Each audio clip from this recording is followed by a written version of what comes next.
दोस्तों, आपने बहुत से अमीर राजाओं और लोगों की कहानियाँ तो सुनी और पढ़ी होगी। और दोस्तों, वर्तमान समय में आप दुनिया के सबसे रईस लोगों की लिस्ट भी पढ़ते रहते होंगे। लेकिन दोस्तों, क्या आप जानते हैं दुनिया का सबसे अमीर और दौलतमंद राजा कौन था? किस राजा के पास दुनिया का सबसे ज़्यादा सोना मौजूद था? दोस्त, ये वो राजा था जिसके सामने आज के धनी व्यक्ति जेफ बेजोस हो या एलन मस्क या फिर मुकेश और बिल गेट्स कोई मायने नहीं रखते। जिस राजा की बात हम कर रहे हैं वो है मंसा मूसा।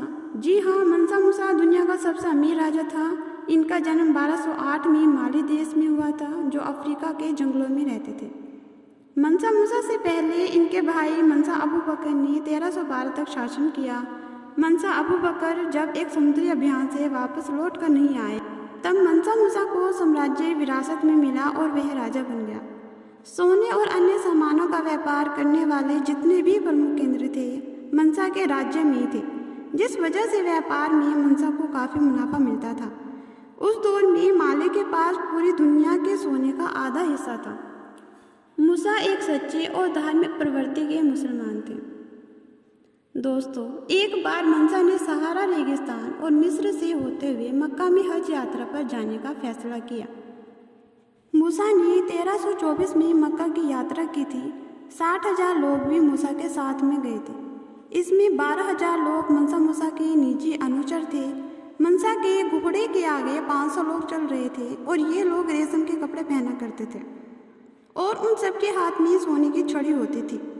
साथ ही साथ सुल्तान के काफिले में 80 ऊँट भी शामिल थे, जिन पर करीब 136 किलो सोना लदा हुआ था।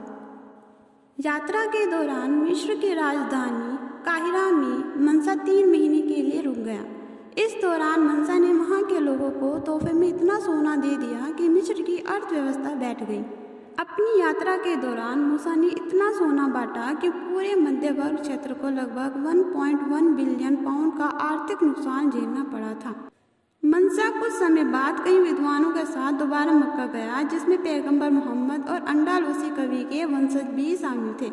इसके लिए मंसा ने इन विद्वानों को उस वक्त 200 किलो सोना दिया था, जिसकी कीमत आज लगभग 6.3 बिलियन पाउंड है।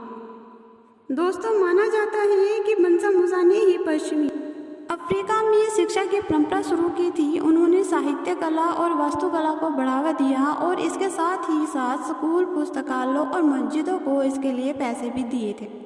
मूसा ने माली के टिम्बकटू में जिंगार बेर मस्जिद का निर्माण भी कराया था, जो आज भी मौजूद है। 57 साल की उम्र में यानी 1337 में मंसा मूसा की मौत हो गई और उसके राज्य को उसके बेटों ने संभाला।